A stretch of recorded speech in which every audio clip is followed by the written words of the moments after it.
경찰관이 서류를 넘기며 말했습니다. 피해자분, 범인 신원 확인됐습니다. 아드님 대학 동기시네요. 그 순간 제 심장이 멎는 것 같았습니다. 뭐라고요? 제 아들 친구가? 조사실 문이 열리고 수갑찬 그 청년이 들어왔습니다. 제가 며칠 전 집에서 만났던 그 예의 바른 청년이었습니다. 아저씨, 정말 죄송합니다. 고개 숙인 그를 보는 순간 1억 2천만 원보다 더 큰 무언가가 무너져 내렸습니다. 사연 시작 전 구독과 좋아요는 영상 제작에 큰 힘이 됩니다. 퇴직한 지 정확히 3일째 되던 날 아침이었습니다. 37년간 몸담았던 구청 복지과를 떠난 뒤 처음으로 아침 7시 알람 없이 눈을 뜬 날이었죠. 창밖으로 들어오는 햇살이 평일과는 다르게 느껴졌습니다. 이제는 출근하지 않아도 되는 온전히 제 것인 시간이라는 게 실감났습니다. 아내가 아침상을 차리며 웃음 띤 얼굴로 말했습니다. 오늘 저녁에 아들 준혁이가 친구들 데리고 온대요. 아버지 퇴직 축하한다고요. 가슴이 따뜻해졌습니다. 35살 된 아들이 아직도 이런 마음을 써주다니요. 퇴직금 1억 2,350만 원은 이미 이틀 전에 통장에 들어와 있었습니다. 37년 동안 매달 조금씩 쌓인 돈이었죠. 아내와 함께 통장을 확인했을 때 숫자를 3번이나 다시 세어봤던 기억이 납니다. 이 돈으로 아내와 제주도 한 달 살기도 하고 손주 태어나면 육아 보탬도 되고 나머지는 노후 대비 적금에 넣어두려고 계획했습니다. 복지과에서 37년 일하며 수많은 어르신들의 노후 상담을 했던 제가 이제는 제 노후를 설계하는 입장이 된 거죠. 저녁 6시쯤 아들이 왔습니다. 그리고 친구 3명을 데리고 왔더군요. 모두 아들 대학 동기들이라고 했습니다. 그 중에서도 민수라는 청년이 유독 예의가 발랐습니다. 현관에서 신발을 가지런히 벗고 두 손으로 공손하게 꽃다발을 건넸습니다. 아버지 37년 공직생활 정말 존경스럽다고.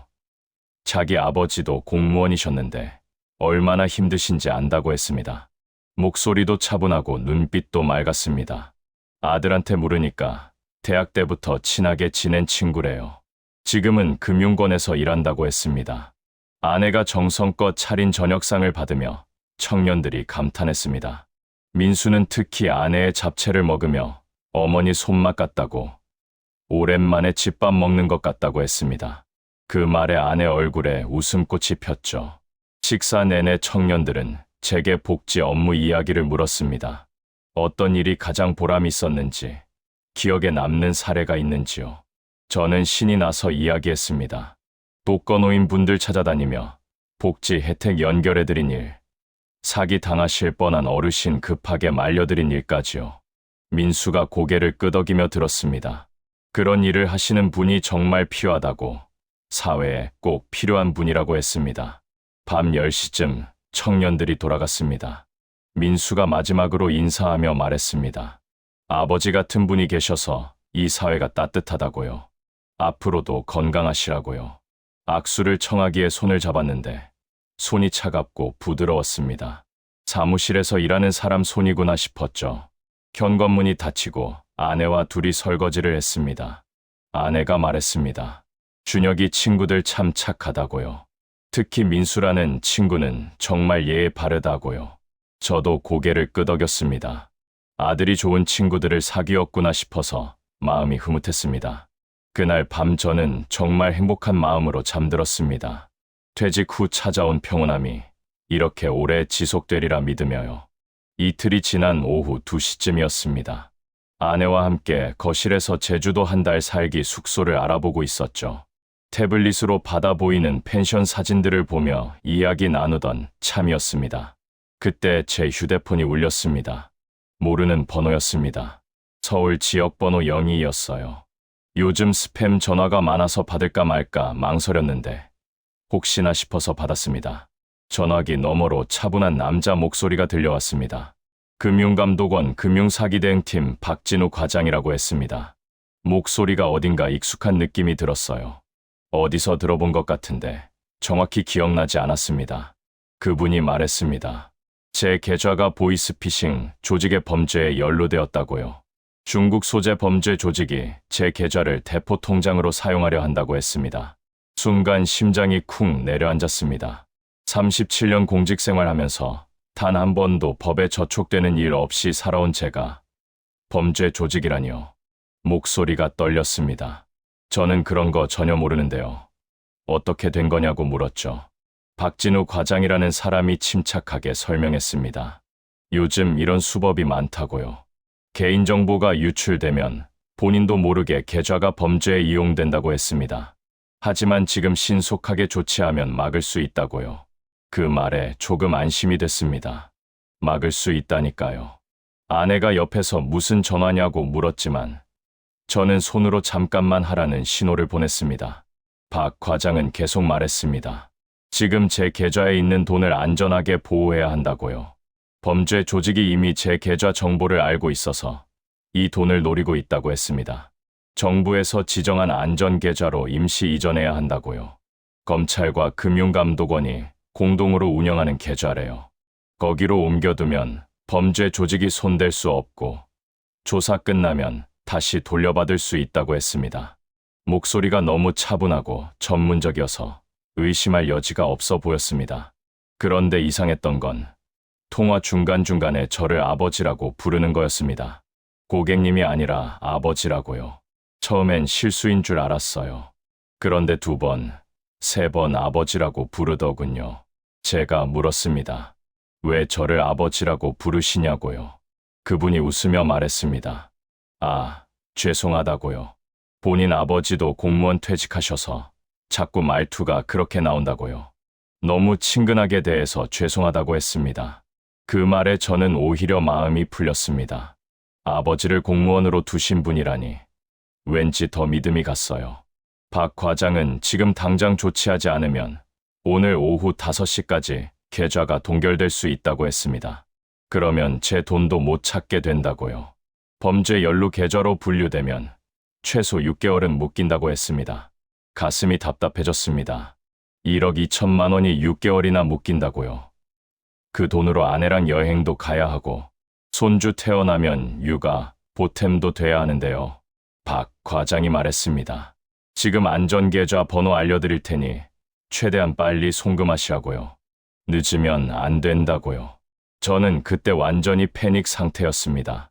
37년 복지과에서 일하면서 수도 없이 어르신들한테 보이스피싱 조심하라고 교육했던 제가 정작 제 일이 되니까 판단력이 흐려진 거죠.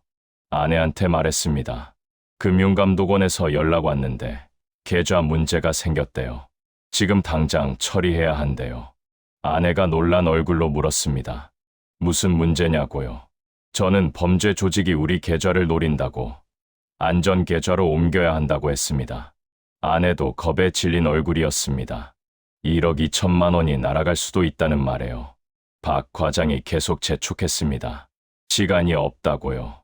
지금 당장 은행 가셔야 한다고요. 핸드폰 끊지 말고 통화 상태 유지하면서 은행 가시라고 했습니다. 저는 그대로 따랐습니다. 아내한테 같이 가자고 했어요. 우리는 급하게 집을 나섰습니다. 다행히 집에서 은행까지는 걸어서 5분 거리였습니다. 가는 내내 박 과장은 전화를 끊지 않았어요. 계속 괜찮다고, 잘하고 계신다고, 조금만 더 빨리 가시라고 했습니다. 그 목소리가 제게는 구원의 손길처럼 느껴졌습니다. 은행 앞에 도착했을 때 오후 2시 40분이었습니다. 박 과장이 말했습니다. 창구 직원한테는 아무 말도 하지 마시라고요. 이 일은 급비 사항이라고요. 직원이 물어보면 그냥 개인 용도라고만 하라고 했습니다. 혹시 직원이 말리면 절대 들으면 안 된다고요. 일반 은행 직원들은 이런 금융사기 대응 시스템을 모른다고 했습니다. 저는 고개를 끄덕였습니다. 그렇게 은행 문을 열고 들어갔습니다. 그때까지만 해도 저는 제가 지금 막 함정에 빠져들고 있다는 걸 전혀 몰랐습니다. 은행 안은 한산했습니다. 오후 시간이라 사람이 별로 없었어요. 창구 직원은 20대 후반으로 보이는 여직원이었습니다. 저는 떨리는 목소리로 말했습니다. 송금 좀 하려고 하는데요. 직원이 웃으며 통장을 달라고 했습니다. 통장을 건네며 금액을 말했죠. 1억 2천만 원 전액 송금이요. 직원의 표정이 순간 굳어졌습니다. 금액이 금액인지라 다시 한번 확인했어요. 전액이요? 1억 2천만 원 전부요? 네, 전부요. 저는 단호하게 대답했습니다. 귀에는 여전히 박 과장의 목소리가 들렸어요. 잘하고 계십니다. 조금만 더 빨리 처리하시면 됩니다. 직원이 컴퓨터를 두드리다가 고개를 들었습니다. 고객님, 이 금액은 퇴직금이신 것 같은데요. 어디에 쓰시려고 전액을 송금하시는 거예요? 목소리에 걱정이 묻어났습니다. 저는 박 과장이 시키는 대로 말했습니다. 개인적인 용도입니다. 그냥 송금만 해주세요. 직원이 난처한 표정을 지었어요. 고객님, 요즘 보이스피싱이 정말 많거든요.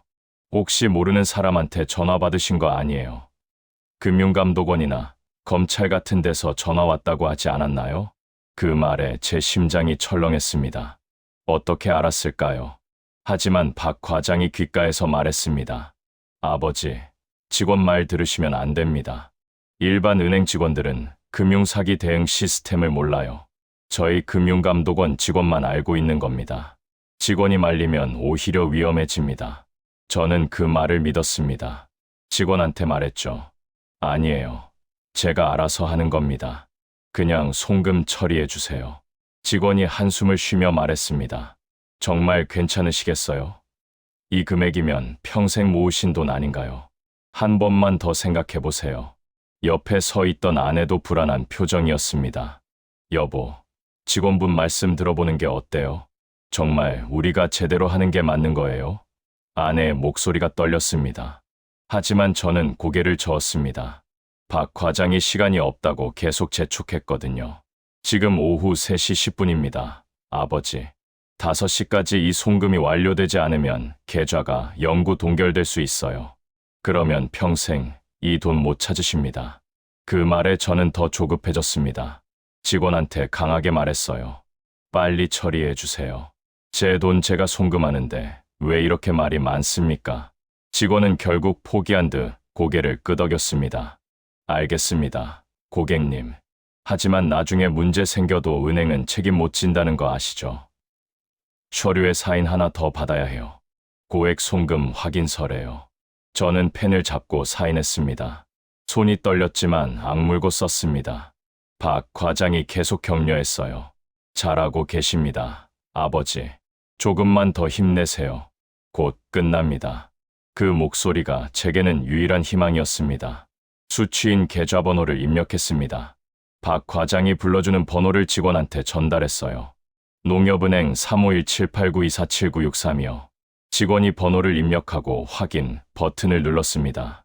컴퓨터 화면에 송금 완료라는 문구가 떴습니다. 그 순간 1억 2천만 원이 제 통장에서 사라졌습니다.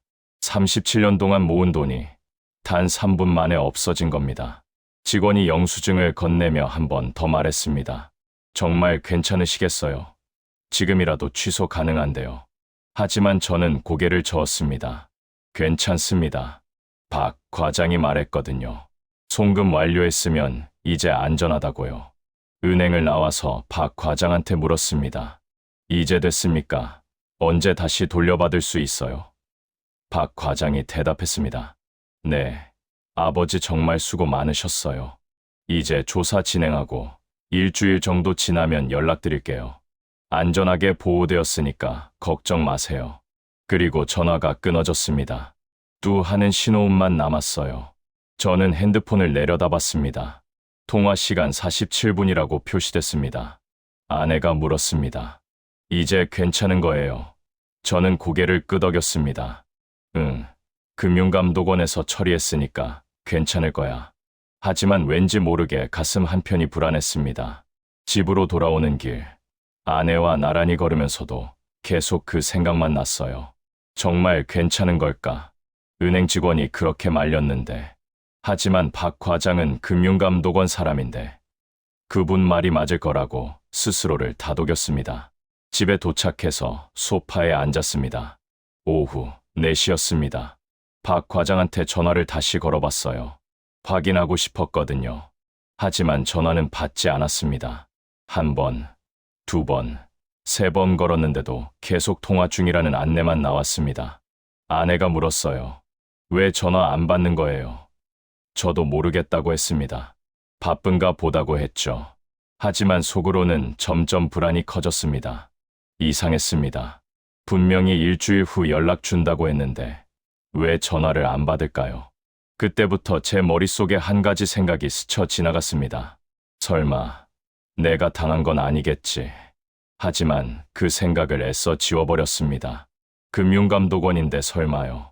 그날 저녁 7시가 되어도 박 과장한테서 연락이 없었습니다. 저는 계속 전화를 걸었어요. 10번, 20번, 30번도 넘게 걸었습니다. 하지만 번호는 이미 사용 중지된 상태였습니다. 통화 중이라는 안내도 나오지 않았어요. 그냥 연결할 수 없다는 기계음만 들렸습니다. 그제야 제 등골이 오싹해졌습니다. 손이 덜덜 떨렸어요. 아내한테 말했습니다. 여보, 이거 이상한 것 같아. 전화가 안 돼. 아내 얼굴이 새하얗게 질렸습니다.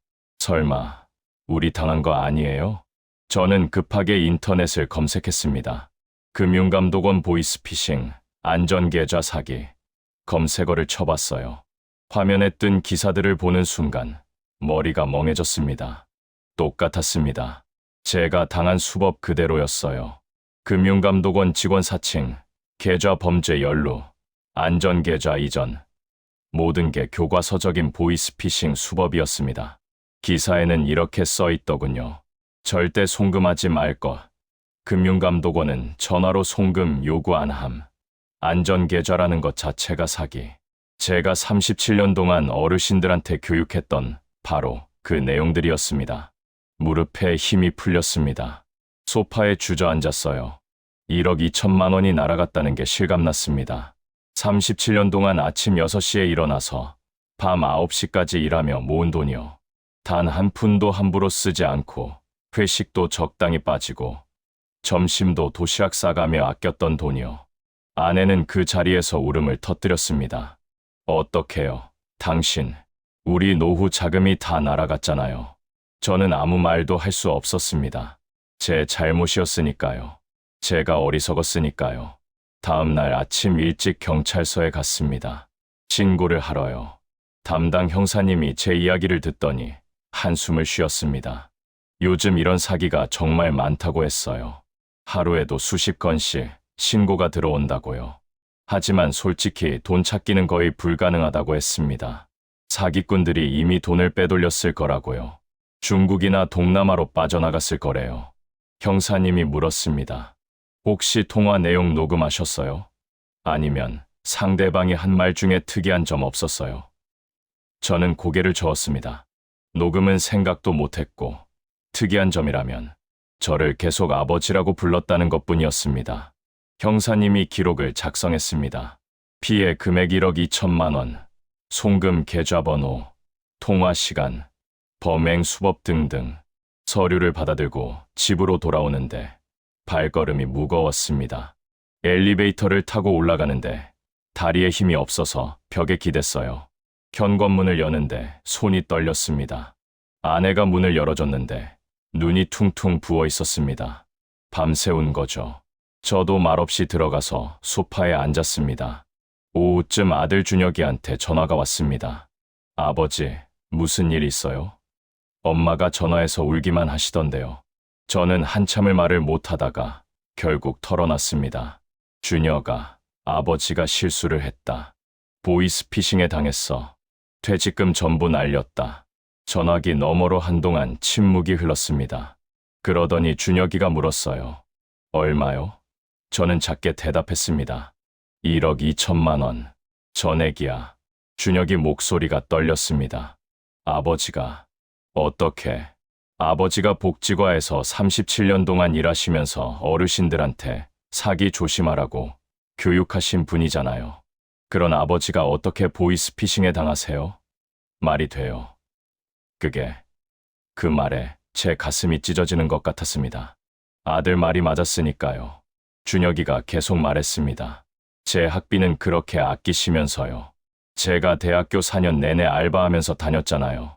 장학금 타라고, 등록금 부담되니까 알아서 하라고 하셨잖아요. 그 돈을 사기꾼한테는 3분 만에 보내셨네요.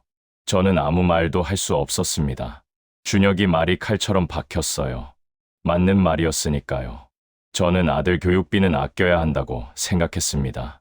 아들이 스스로 책임감을 가져야 한다고 믿었어요. 그래서 등록금도 생활비도 최소한만 댔습니다. 아들은 4년 내내 편의점 알바, 배달 알바하면서 학교 다녔죠. 방학 때도 쉬지 않고 일했어요. 그렇게 번 돈으로 책도 사고, 밥도 먹고, 옷도 사고 그랬습니다. 그런데 저는 사기꾼 말은 단 47분 만에 믿고 1억 2천만 원을 송금했던 겁니다. 이틀 후 준혁이가 며느리 수진이를 데리고 집에 왔습니다. 결혼한 지 2년 된 며느리였어요. 수진이는 제 얼굴도 제대로 안 쳐다봤습니다. 소파에 앉아서 팔짱을 끼고 있더군요. 준혁이가 말했습니다. 아버지, 이제 어떻게 하실 거예요? 저희도 내년에 아이 가질 계획이었는데 아버지가 육아, 보탬 해주신다고 하셨잖아요. 그 돈 다 날아간 거예요. 저는 고개를 숙였습니다. 미안하다. 아버지가 잘못했다. 수진이가 처음으로 입을 열었습니다. 아버지, 솔직히 실망이에요. 준혁이 대학 때 알바하느라 얼마나 고생했는지 아세요? 친구들은 다 부모님이 용돈도 주고 그랬는데 준혁이는 편의점에서 밤샘 근무까지 했어요. 그것도 모자라서 방학 때 공사장 알바까지 했고요. 저랑 연애할 때도 데이트 비용 없어서 얼마나 미안해했는지 몰라요. 그런데 사기꾼한테는 1억을 그냥 주시네요. 한 번 확인도 안 하시고요. 그 말을 들으니 숨이 막혔습니다. 준혁이가 말했습니다. 수진이, 그만해. 아버지도 지금 힘드시잖아. 하지만 수진이는 멈추지 않았어요. 오빠, 나는 할 말 해야겠어. 시어머니는 맨날 우리 보고 애 빨리 낳으라고 하시면서 정작 육아 도움은 안 되시잖아요. 이제 돈도 없으시면서 무슨 수로 손주 보겠다고 그러세요. 저희가 다 알아서 하란 말이에요. 아내가 그 말을 듣고 방으로 들어가 버렸습니다. 우는 소리가 들렸어요. 준혁이와 수진이는 30분쯤 있다가 갔습니다. 준혁이가 가기 전에 말했어요. 아버지, 저희가 뭐 도와드릴 건 없어요. 저희도 전세 대출금 갚느라 빠듯하거든요. 아버지, 스스로 해결하세요. 현관문이 닫히는 소리가 유난히 크게 들렸습니다. 저는 그 자리에 서서 한참을 멍하니 있었습니다. 1억 2천만 원보다 더 큰 것을 잃어버린 기분이었습니다. 아들의 신뢰요, 며느리의 존중이요, 가족의 평화였습니다. 제 어리석음이 모든 것을 무너뜨린 겁니다. 아들이 다녀간 후 사흘 동안 저는 거의 밥을 먹지 못했습니다. 입맛이 없었어요. 밥을 먹으려고 숟가락을 들면 목이 메었습니다. 1억 2천만 원이라는 숫자가 머릿속에서 떠나지 않았거든요. 그 돈이면 뭘 할 수 있었을까 계속 생각했어요. 아들 전세 대출 2억 7천만 원 중에 절반은 갚아줄 수 있었을 겁니다.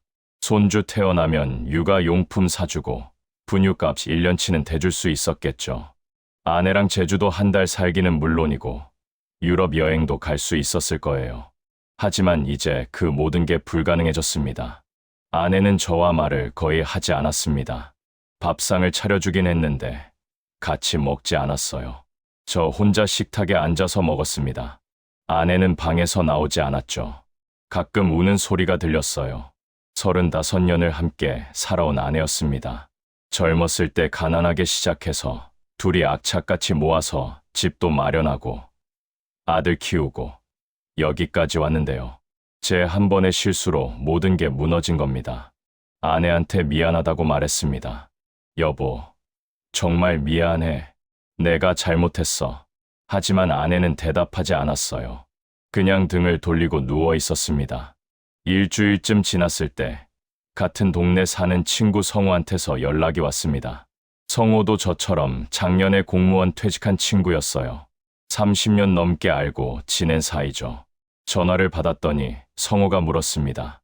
야, 너 보이스피싱 당했다며? 동네에 소문 다 났어.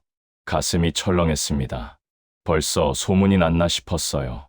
성우가 말했습니다. 구청 복지과에서 37년 일한 내가 보이스피싱에 당했다고 하니까 다들 놀라더라. 너 맨날 어르신들한테 사기 조심하라고 교육하던 사람 아니야? 그런 내가 당했다고? 믿기지 않는다는 반응이었습니다. 저는 아무 말도 할 수 없었습니다. 성호가 계속 말했어요. 솔직히 나도 이해가 안 가. 내가 얼마나 똑똑한 사람인데 도대체 어떻게 된 거야? 1억이 넘는 돈을 확인도 안 하고 보냈다고? 그 말 한마디 한마디가 제 가슴을 찔렀습니다. 저도 압니다. 제가 어리석었다는 거요. 변명의 여지가 없다는 거요. 성우한테 말했습니다. 미안하다. 나 지금 좀 힘들어서 끊을게. 전화를 끊고 나니 힘이 쭉 빠졌습니다. 이틀 후에는 아파트 관리사무소 직원이 찾아왔습니다. 관리비 얘기였어요. 밀린 관리비가 3개월치 68만 원이래요. 예전에는 자동이체로 빠져나갔는데 통장에 돈이 없으니까 연체가 된 겁니다. 직원이 난처한 표정으로 말했습니다. 빨리 납부해 주셨으면 좋겠다고요. 저는 알겠다고 했습니다. 하지만 지금 당장 68만 원조차 없었어요. 퇴직금 외에 제가 가진 돈은 비상금 통장에 있던 300만 원뿐이었습니다. 그것도 이번 달 생활비로 거의 다 쓴 상태였죠. 통장을 확인해 봤습니다. 잔액 112만 원. 이게 제가 가진 전부였습니다. 37년 일한 공무원의 전 재산이요. 아내 통장도 확인했어요. 57만 원 남아 있었습니다. 둘 합쳐서 169만 원. 이 돈으로 이번 달을 어떻게 버틸까 막막했습니다. 전기세, 가스비, 통신비, 식비 생각하니까 숨이 막혔어요. 연금은 다음 달부터 나온다고 했습니다. 한 달을 어떻게 버텨야 할까요? 며칠 후 마트에 갔습니다. 장을 봐야 했거든요. 평소에는 카트에 이것저것 담았는데 그날은 달랐습니다. 값표를 하나하나 확인했어요. 계란 한 판이 7,000원, 김치 한 포기가 12,000원, 고등어 한 마리가 6,500원. 숫자 하나하나가 부담스러웠습니다. 결국 필수품만 담았어요. 쌀 5kg, 계란 한 판, 두부 2모, 양파 3개. 계산대에서 카드를 내밀었는데 손이 떨렸습니다. 38,600원. 예전에는 신경도 안 썼을 금액인데 이제는 아깝게 느껴졌습니다. 집에 돌아와서 냉장고에 장을 넣었는데 아내가 물었습니다. 이게 다예요? 고기는요? 과일은요? 저는 고개를 숙였습니다. 미안해. 지금은 이것밖에 못 사. 아내가 한숨을 쉬었어요. 제가 얼마나 형편없는 사람인지 실감했습니다. 아내한테 제대로 된 밥상 하나 차려주지 못하는 남편이요. 35년을 함께 살아온 아내한테 고기 한 근도 사주지 못하는 사람이요. 그날 밤 잠이 오지 않았습니다. 천장을 보며 누워있는데 눈물이 났어요. 62년을 살아오면서 이렇게 무력하다고 느낀 적이 없었습니다. 37년 동안 성실하게 일했습니다. 한 번도 지각한 적 없고 한 번도 조퇴한 적 없었어요. 주말에도 독거노인 가정 방문하고 명절에도 복지 사각지대 어르신들 찾아다녔습니다. 그렇게 모은 돈이 1억 2천만 원이었는데 47분 통화 한 번으로 다 날아간 겁니다. 옆에 누운 아내를 봤습니다. 등을 돌리고 자는 아내의 어깨가 작아 보였어요. 예전에는 제 어깨에 기대곤 했는데 이제는 제가 너무 부담스러운 존재가 된 것 같았습니다. 아내한테 속삭였습니다. 여보, 미안해. 정말 미안해. 내가 어떻게든 해볼게. 하지만 아내는 대답이 없었습니다. 자는 건지 듣고도 모른 척하는 건지 알 수 없었어요. 저는 그냥 조용히 눈을 감았습니다. 내일은 또 어떤 일이 벌어질까? 더 이상 나빠질 것도 없다고 생각했지만 제 생각이 틀렸다는 걸 곧 알게 되었습니다. 그렇게 석 달이 지났습니다. 그동안 저는 구청 앞 파출소에서 교통정리 아르바이트를 시작했어요. 하루 6시간 일하고 7만 원을 받았습니다. 한 달이면 210만 원 정도 되었죠. 연금 180만 원과 합쳐서 한 달 생활비 380만 원. 빠듯했지만 어떻게든 살아갔습니다. 아내는 여전히 저와 거리를 두고 있었어요. 아들 준혁이는 한 달에 한 번 전화할까 말까였습니다. 며느리 수진이는 아예 연락이 없었고요. 가족이 무너진다는 게 이런 거구나 싶었습니다. 어느 목요일 오후 2시쯤이었습니다. 파출소 앞에서 교통정리를 하고 있는데 핸드폰이 울렸어요. 경찰서에서 걸려온 전화였습니다. 심장이 두근거렸습니다. 혹시 뭔가 진전이 있나 싶었거든요. 석 달 전에 신고한 이후로 경찰서에서는 아무 연락이 없었습니다. 포기하고 있었는데 갑자기 전화가 온 겁니다. 전화를 받았습니다. 그때 신고받았던 형사님이었어요. 목소리가 조금 흥분되어 있었습니다. 김 선생님, 좋은 소식 있습니다. 사기단을 검거했어요. 일당 전원 체포했습니다. 그 말에 제 손이 떨렸습니다. 정말요?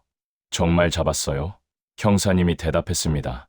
네, 중국에서 활동하던 조직이었는데 국내 협력자들을 먼저 검거했고 해외에 있던 주범들도 인터폴 공조로 체포했어요.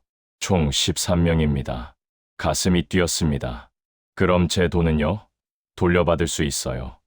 형사님이 잠시 침묵하더니 말했습니다. 그게 솔직히 말씀드리면 이미 대부분 빠져나갔습니다.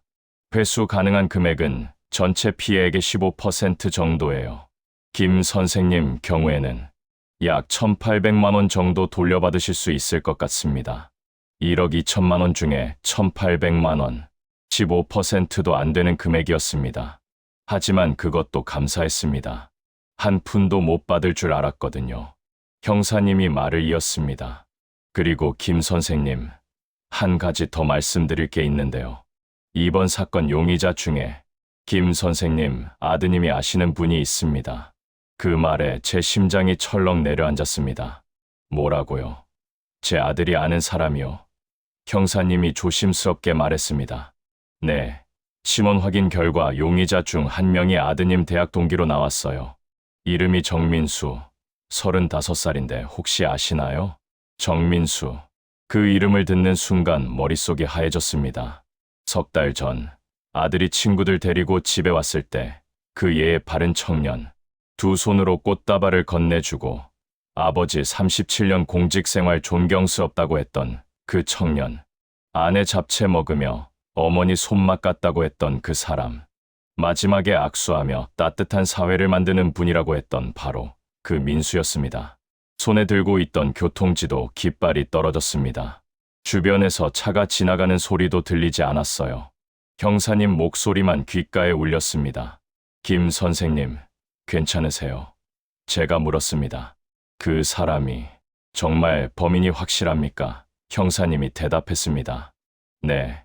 통화 기록 분석 결과 김 선생님께 전화건 번호가 정민수 명의로 된 대포폰이었어요. 그리고 본인도 자백했습니다. 다리에 힘이 풀렸습니다. 파출소 입구 계단에 주저앉았어요. 형사님이 말했습니다. 내일 오전 10시에 경찰서로 오시겠습니까? 피해자 조사하고 용의자 대질 신문도 있습니다. 꼭 오셔야 합니다. 저는 멍하니 대답했습니다. 네, 알겠습니다. 가겠습니다. 전화가 끊어졌습니다. 그 자리에 한참을 앉아 있었습니다. 지나가는 사람들이 저를 쳐다봤지만 신경 쓰이지 않았어요. 머릿속에서 그날의 기억이 주마등처럼 스쳐 지나갔습니다. 민수가 현관에서 신발을 벗던 모습, 공손하게 인사하던 모습, 금융권에서 일한다던 말, 차갑고 부드러웠던 손, 그리고 이틀 후 걸려온 전화, 금융감독원 박진우 과장, 그 차분한 목소리, 중간중간 저를 아버지라고 부르던 그 말투, 모든 게 연결되었습니다. 그는 제 집에 와서 제 얼굴을 보고 제 아내와 밥을 먹고 제가 어떤 사람인지 파악했던 겁니다. 복지과에서 일했다는 것, 어르신들한테 사기 예방 교육을 했다는 것, 퇴직금을 받았다는 것, 모든 정보를 수집한 거죠. 그리고 이틀 후 전화를 걸어서 저를 속였던 겁니다. 제 아들 친구라는 신분을 이용해서요. 가슴이 터질 것 같았습니다. 분노보다는 배신감이었어요. 아들이 믿고 사귄 친구가 제가 밥까지 사주며 챙겼던 그 청년이 저를 이렇게 철저하게 속였다는 게 믿기지 않았습니다. 파출소 안으로 들어가서 물을 한 잔 마셨습니다. 손이 떨려서 컵을 제대로 잡지 못했어요. 동료가 물었습니다. 선배님, 괜찮으세요? 얼굴이 안 좋으신데요. 저는 고개를 저었습니다. 아니요, 괜찮아요. 하지만 괜찮지 않았습니다. 내일 경찰서에 가면 그 청년을 다시 봐야 합니다. 수갑 찬 모습으로요. 그 생각만으로도 숨이 막혔습니다. 다음 날 오전 10시 경찰서 조사실 앞에 섰습니다. 아내도 함께 왔어요. 어젯밤 제가 민수 얘기를 하니까 아내 얼굴이 새하얗게 질렸습니다. 그 착하던 애가 범인이라니 믿을 수 없다고 했죠. 하지만 현실이었습니다. 조사실 문이 열렸고 형사님이 저희를 안으로 안내했습니다. 안에는 이미 사람들이 앉아 있었습니다. 검사님 한 분, 형사님 두 분, 그리고 변호사로 보이는 사람 한 명. 저희가 자리에 앉자 옆방 문이 열렸습니다. 수갑을 찬 민수가 들어왔습니다. 3개월 전 제 집에 왔을 때와는 완전히 다른 모습이었어요. 머리는 산발이었고 얼굴은 수척했습니다. 그래도 눈빛만은 여전히 또렷했습니다. 민수가 저를 봤습니다. 고개를 푹 숙였어요. 아저씨, 정말 죄송합니다. 목소리가 떨렸습니다. 저는 아무 말도 할 수 없었어요. 형사님이 조서를 펼치며 말했습니다. 정민수 씨, 피해자분 앞에서 범행 과정을 진술하세요. 민수가 천천히 입을 열었습니다. 3개월 전 준혁이한테 연락을 받았대요. 아버지 퇴직하셨으니까 축하 파티하러 가자고요. 민수는 처음엔 거절하려 했답니다. 그때 이미 사기 조직에 가담한 상태였거든요. 중국에 있는 조직 보스한테 빚이 3천만 원 있었대요. 도박으로 진 빚이었습니다. 그 빚을 갚으려고 보이스피싱 일을 시작했다고 했어요. 하지만 준혁이가 계속 연락해서 결국 집에 갔다고 합니다. 민수가 말했습니다. 그날 아저씨 집에 가서 정말 따뜻하게 대해주셨잖아요. 어머니가 차려주신 저녁도 맛있었고 아저씨가 복지 업무 이야기 해주실 때 정말 존경스러웠어요. 근데 그때 준혁이가 말했어요. 아버지 퇴직금 1억 2천만 원 받으셨다고. 그 돈으로 제주도 여행 가신다고. 그 말을 듣는 순간 제 머릿속에는 그 돈 생각밖에 안 났어요. 가슴이 철렁했습니다. 아들이 무심코 한 말이 민수한테 범행 동기가 된 겁니다. 민수가 계속 말했어요. 집에서 나올 때 아저씨가 악수해 주셨잖아요. 그때 정말 미안했어요. 하지만 이틀 후에 전화를 걸었습니다. 조직 보스가 시킨 대로요. 금융감독원 박진우 과장이라고 했죠. 목소리도 차분하게 만들었어요. 아저씨를 속이기 위해서요. 민수 목소리가 점점 작아졌습니다. 통화하면서 자꾸 아버지라고 불렀던 거 기억하세요? 그게 실수가 아니었어요. 일부러 그랬어요. 조직에서 교육받은 거예요. 피해자한테 친근감을 주면 의심을 덜 한다고.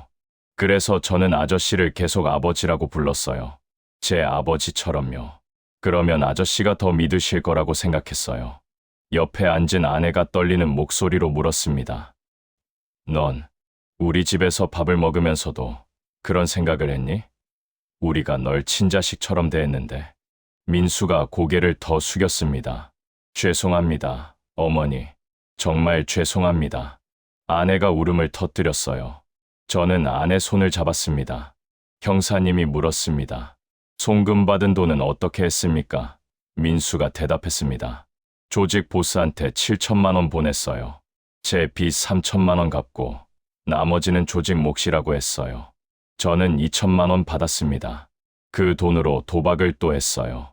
한 달 만에 다 날렸습니다. 지금은 한 푼도 안 남았어요.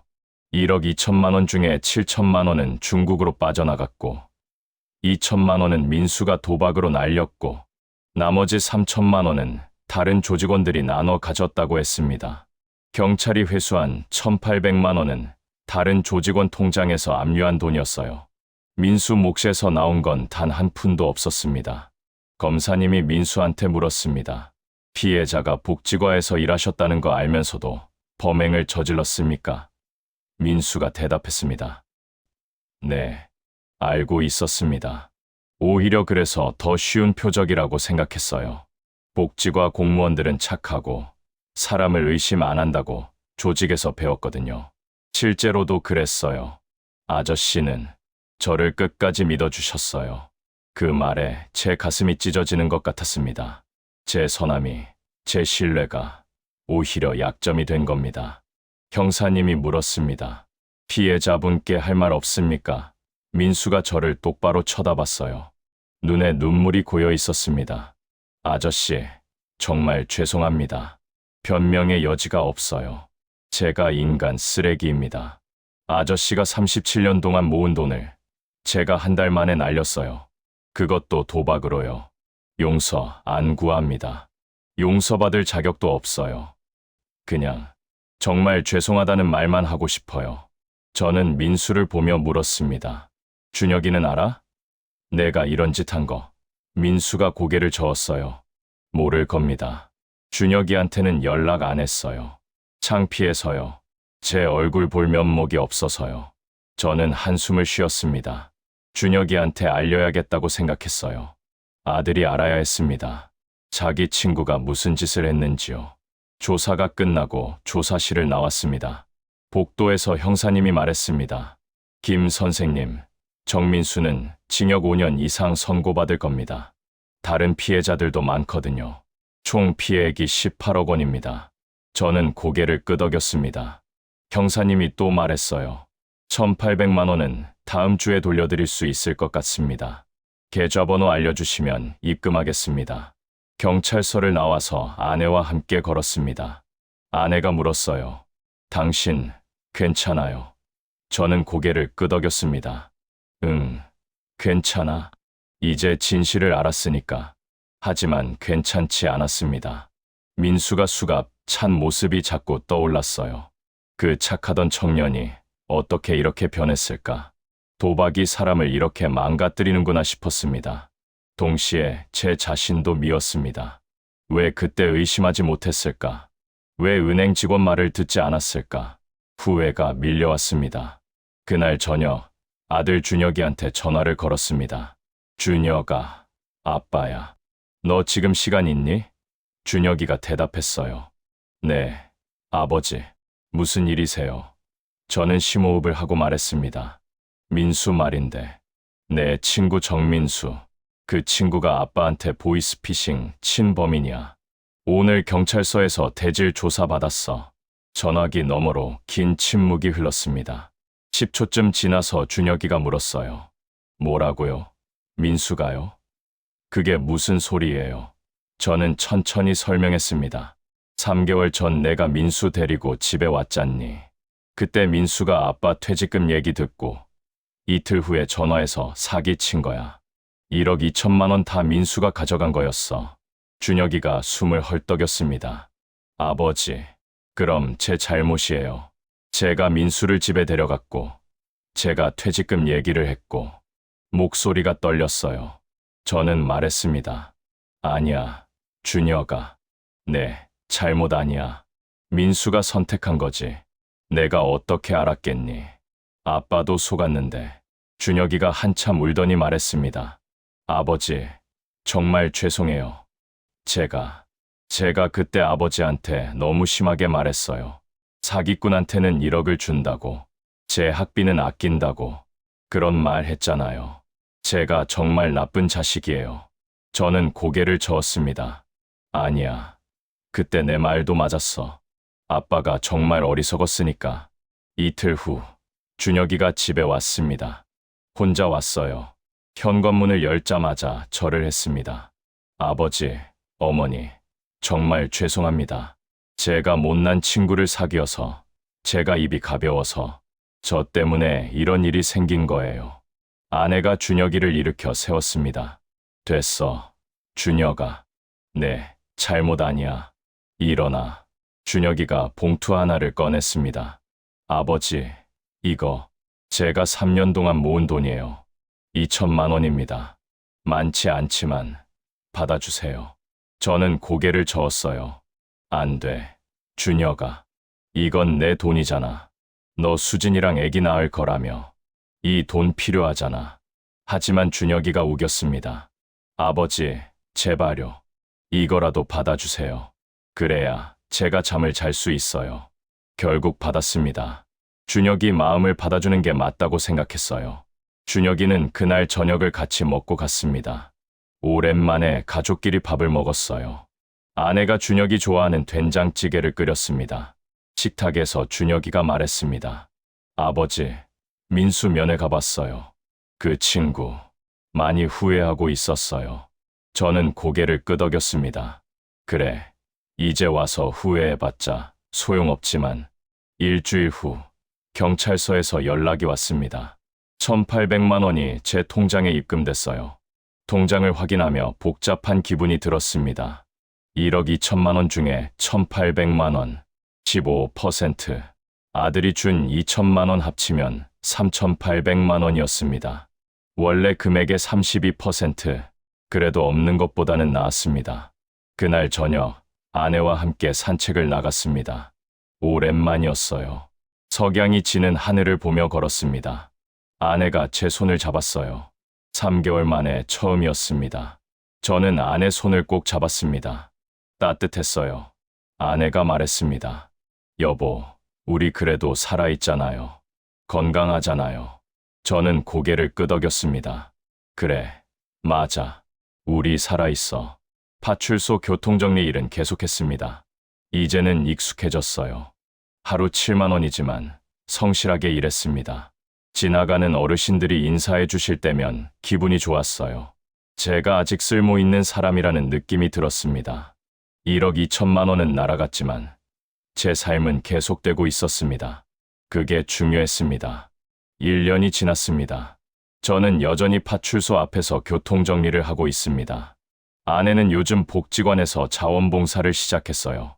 저랑 비슷한 처지의 어르신들을 만나며 위로를 받는다고 합니다. 준혁이는 지난달에 아빠가 됐습니다. 손주를 안아보니 모든 게 용서가 되더군요. 민수는 징역 7년을 선고받았습니다. 가끔 그 청년 생각이 납니다. 도박이 한 사람을 어떻게 망가뜨리는지 똑똑히 봤습니다. 37년 모은 돈은 날아갔지만 배운 것도 많았습니다. 사람을 함부로 믿어서도 안 되지만 그렇다고 모두를 의심하며 살 수는 없다는 것. 실수는 누구나 하지만 중요한 건 그 후에 어떻게 살아가느냐는 것. 오늘도 저는 교통지도 깃발을 들고 거리에 섭니다. 지나가는 사람들에게 인사합니다. 제 삶은 계속됩니다. 그것만으로도 감사합니다.